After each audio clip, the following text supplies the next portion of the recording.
Hello everyone, it's Nady, and today we'll be testing out the Jeffree Star Cosmetics Thirsty Palette. As you gorgeous people know, this is about the product, not the people behind it. Any tiff you may have with them, please cast it away because this is a channel of positive energy. Okay? Thank you.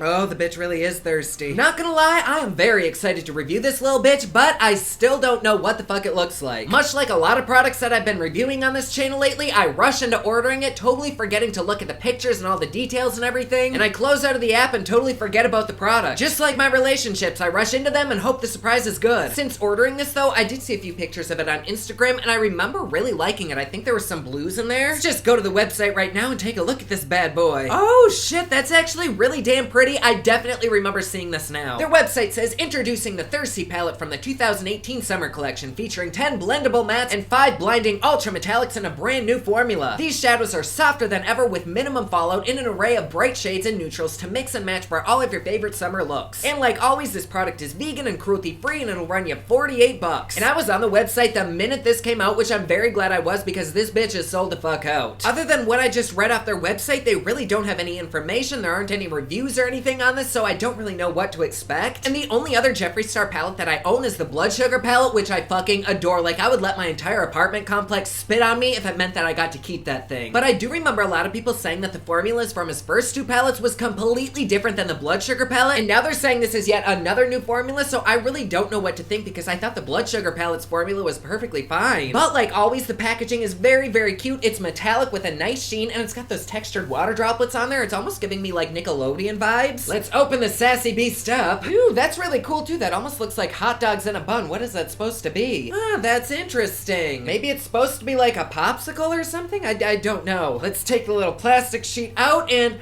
ooh, yay, we've got color. I freaking love that makeup palettes are coming out with more color. I'm so sick of this neutral bullshit. I mean, I know there is quite a lot of neutral in here, but at least we have some color. Ooh. Oh, and that yellow is making my pants so much shorter. Oh.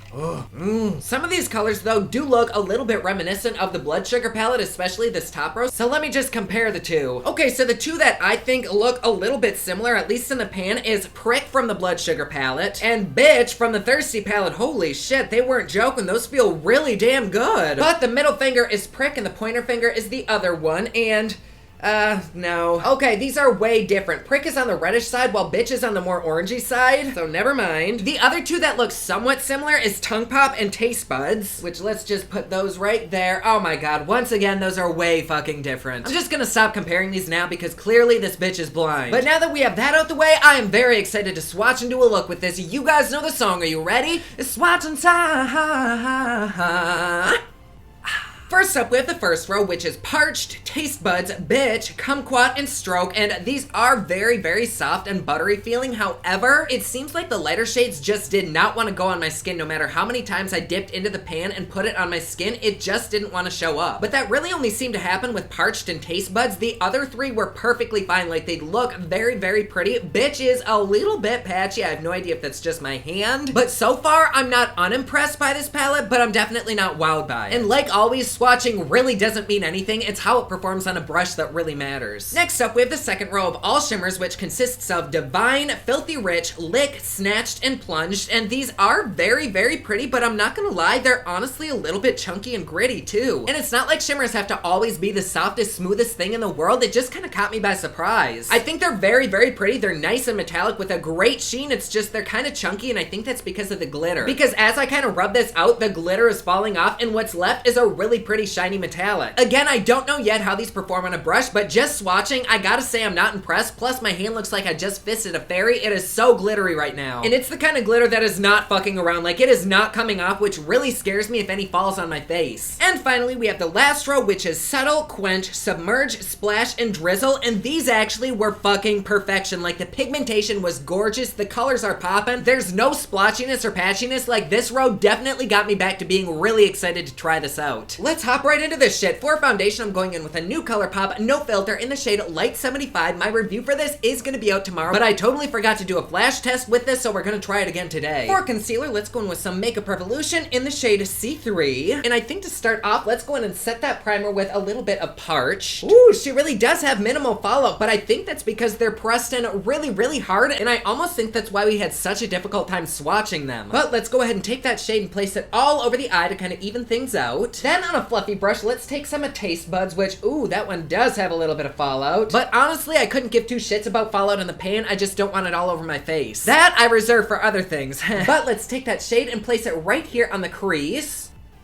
Nothing much is showing up. I mean, it is a really light color, so I don't expect it to be like bam pigment, but there isn't much happening. I think that might just be the shade though, because when I look at both eyes, there's definitely pigment on this eye. Ooh, but what is there blends out really fucking nicely. Shit. I know this color really doesn't show up the best on camera, but in person, that is a beautiful shade. Like, it's so perfect for summer. It's just like a tiny hint of peach, and it's one of those colors where you could definitely do like a natural look where you're not sure if they're wearing makeup, but you know they look damn good. Also, there's definitely lash glue stuck in my lashes. We're just gonna choose to ignore that today, okay? Next, let's go in with a little bit of Bitch. I'm gonna try to keep this right here on the outer corner. Right there. Oh my god, that shit is beautiful. Oh, fuck. For some reason, this makes me want sweet tea really fucking bad. I don't even like sweet tea. And this too blends out really nicely. Like, I'm just using patting motions and it's kind of blending itself out. Just for shits, I'm taking a little bit of kumquat and adding it to the outer corner. I just want to see what the color looks like. Oh, that is pretty. Woo, damn, that is everywhere.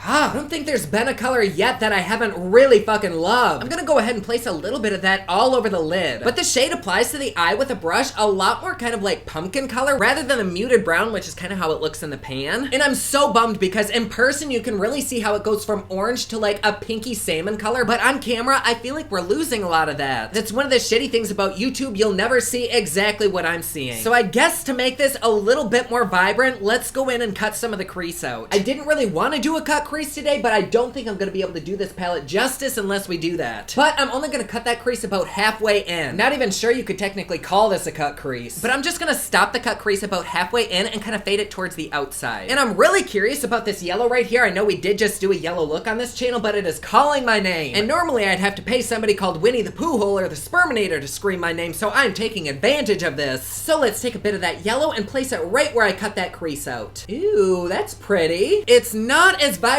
as I was hoping it would be though. Maybe if we just kind of keep packing it on? I don't know. I think that's probably as vibrant as I'm gonna get it. It is really pretty, but I was hoping for like a really poppin' yellow. And you probably can't really even see it, but there is a little bit of fallout with that, but it seems to dust away instantly. But I mean, it is still pretty. It went on nicely and it blended out pretty good. Just for a little pop of shimmer, let's go in with, let's go in with some Filthy Rich. And this was one of the shadows that was kind of on the chunky glittery side, so I want to see how it lays down on the eye. Ooh.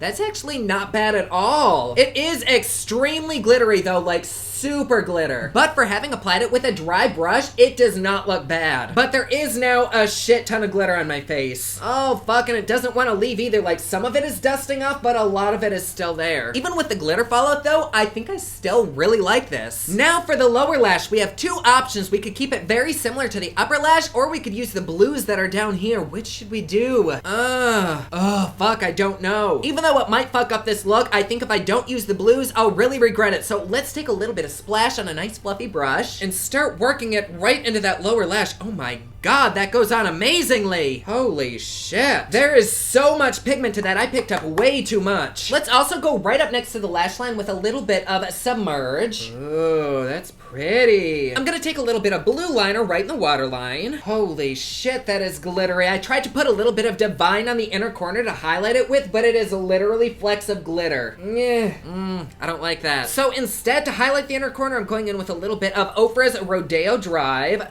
There we go. And then I'm also gonna pat this a light shade in the Nikki Tutorials Everglow Trio right on this yellow. I'm just gonna give the upper lash a little bit of a line in black, but I'm not doing a wing. This is basically just to accentuate my eye color and hide the lash band. Oh, I just poked myself in the eye with mascara. To contour, I'm just using the NYX Pro palette. For blush, I'm dipping into Tarte's Abstract. And for highlighter, let's take some of Jeffree's Peach Goddess.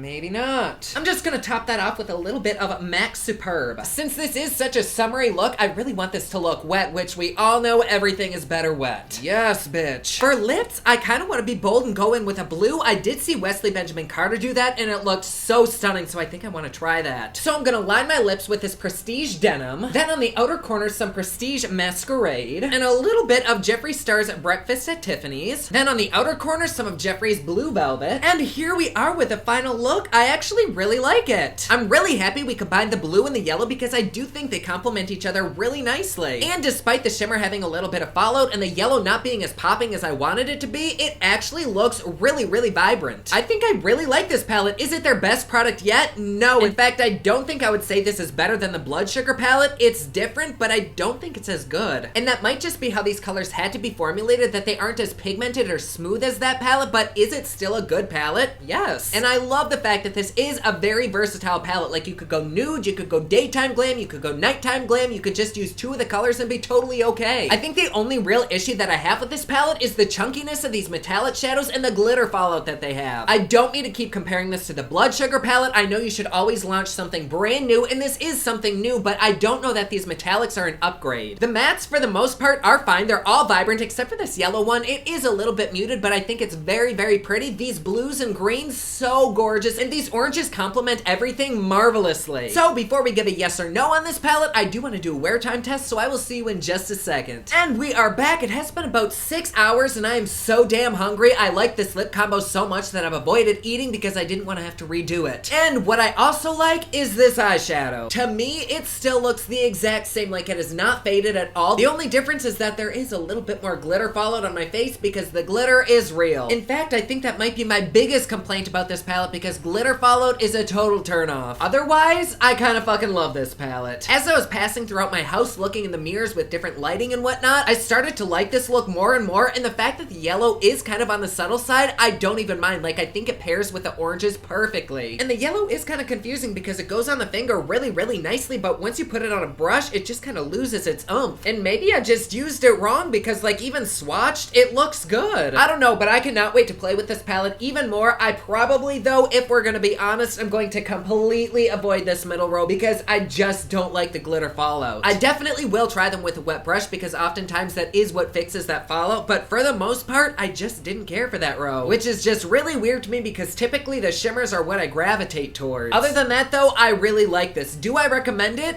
I don't not recommend it, but I still think the Blood Sugar palette is way better. So I mean, if you have the Blood Sugar palette and you don't foresee yourself using these colors, then just stick with that. But if you want some really, really pretty pops of colors and some very, very glittery, beautiful shimmers, then go for it. I myself am a cheap ass and I don't regret buying it, so maybe that'll help. You'll definitely be able to get extremely creative with this. You can go colorful, you can go neutral. There's just so many possibilities with this palette. These are very comfortable on the eyes. They're so pigmented. They blend out super easily. So yes, I do recommend it. But there you go. Like always, please be sure to subscribe and hit that notification bell down below so that you're notified anytime I upload a new video. Don't forget my newest collection of highlighters, including Black Ice, which does change from black to white, is available at thepopluxe.com. Also, my latest album, Kiss of Fame, is available everywhere online that music is sold. Thank you so much to everyone who's supporting them. Comment down below. Let me know what you thought of this video. Don't forget to like and subscribe. You can follow me on Snapchat, Instagram, and Twitter at officialnady, and you can follow me online at thepopluxe.com. Thank you so much for watching. I love you all, and I will see you again soon. Bye!